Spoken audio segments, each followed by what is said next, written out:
that so many of you struggle with, and yet they really don't have to be difficult to make. I've got a fantastic recipe that's been used by 3 or 4 generations in my family. Super easy, really quick. The only long thing is the baking time. So let's have a look at how we're going to make these delicious meringues. So to make these delicious meringues, you need 4 egg whites, which I've already put into the bowl. You need 1 1/4 cups of granulated sugar, normal sugar. That's 310 milliliters. I'm going to need a spatula. I'm going to need at least 1 spoon, possibly a teaspoon as well. I'm going to need a baking sheet. I've put a silicone liner on my baking sheet. You need to either put baking paper or spray your baking sheet.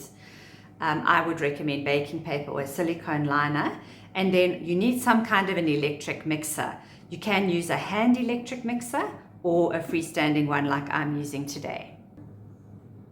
So when I beat the egg whites up, I've got a lovely big balloon whisk. A K beater or a flat beater won't work for this. You just need a rounded beaters.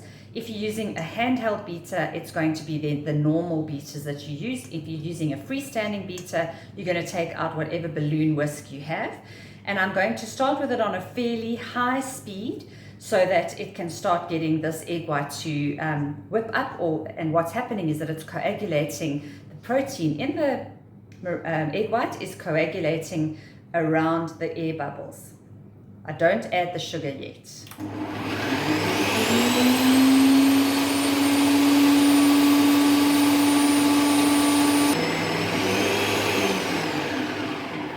Let's check this egg white. This is at the soft peak stage. You can see that if I put the spoon in, it's forming a trail behind the spoon, but the peaks are falling over. Now I've got to be very careful because as soon as it gets to the stiff peak stage, I could overbeat it.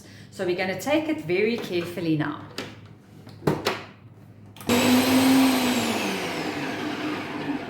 When you lift the beater out, you can see that the egg white is sticking into the balloon whisk and it's created a beautiful peak here that's following the spoon. So that is stiff peak stage. You've got to be very careful not to overbeat it, because if you do, what's going to happen is that the egg white is going to flocculate, it's going to clump together and look a little like scrambled egg, and at that point it's unusable. I'm now going to start adding the the sugar slowly to this beaten egg white. So I'm going to put my beater on a slow speed and I'm going to gently trickle in the sugar.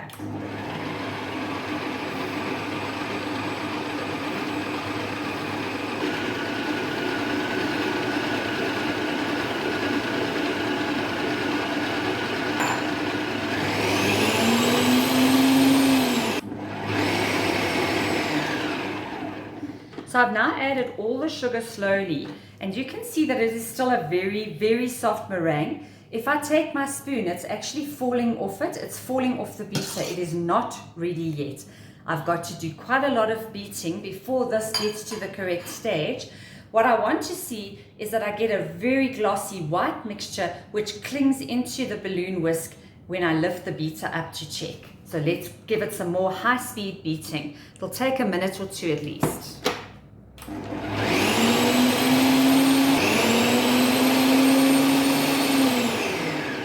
This has been running for almost 2 minutes, but I did cheat and use frozen egg whites. You can freeze egg whites and use them.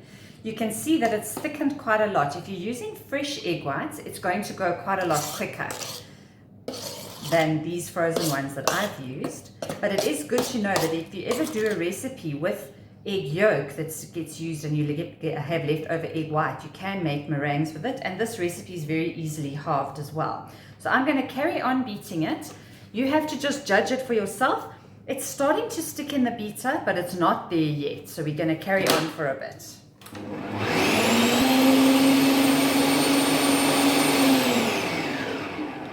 This looks like it's ready. Let's see if it's clinging to the beater. Ah, that's just perfect. I'm going to show you as I take the beater out. You can see that the meringue's actually holding in the beater, and when I put a spoon in, it will not drop off the spoon easily. I've actually really got to shake it around to get it to drop off. So this is absolutely perfect. I'm just going to get the meringue off the beater.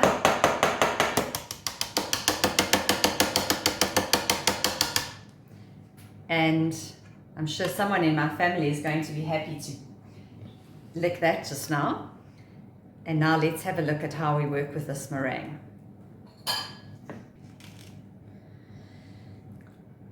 So to make beautiful big meringues, you can pipe it.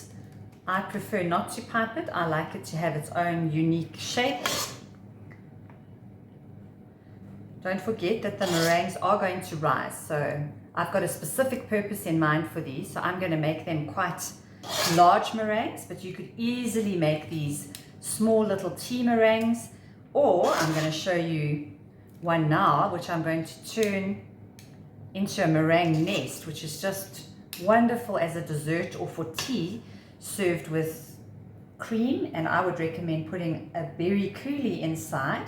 What you can see I'm doing is I've just taken the blob of meringue and I'm just opening out into a nest with a spoon, but you've got to be careful not to go all the way to the base, because then the cream will eventually leak out. And you'll see that this recipe makes quite a number of meringues, so you're going to probably have to have 2 or 3 trays prepared, depending on the size of the trays, the oven trays that you've got. And don't forget, you do have to leave space for rising. So they are going to spread out quite a bit, but you can optimize your tray fairly nicely by putting a few down the center. So I'm going to carry on putting out this meringue mixture onto the trays, and then we'll talk about how we cook it. So I've managed to get 2 trays of meringues out, but I did make them quite gigantic. You'll see how much they rise in the oven just now.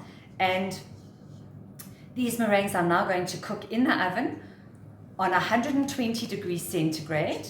And I can space them out because I have a fan oven. I can space out onto the lower shelf and the middle shelf at 120 degrees for 40 minutes. And then I'm going to drop the temperature down to 100 degrees for a further 30 minutes. And then I'm going to leave the meringues in the oven without opening the door for a further hour. So all of those directions will pop up on the screen now. 120 degrees centigrade, we're going to start with 40 minutes.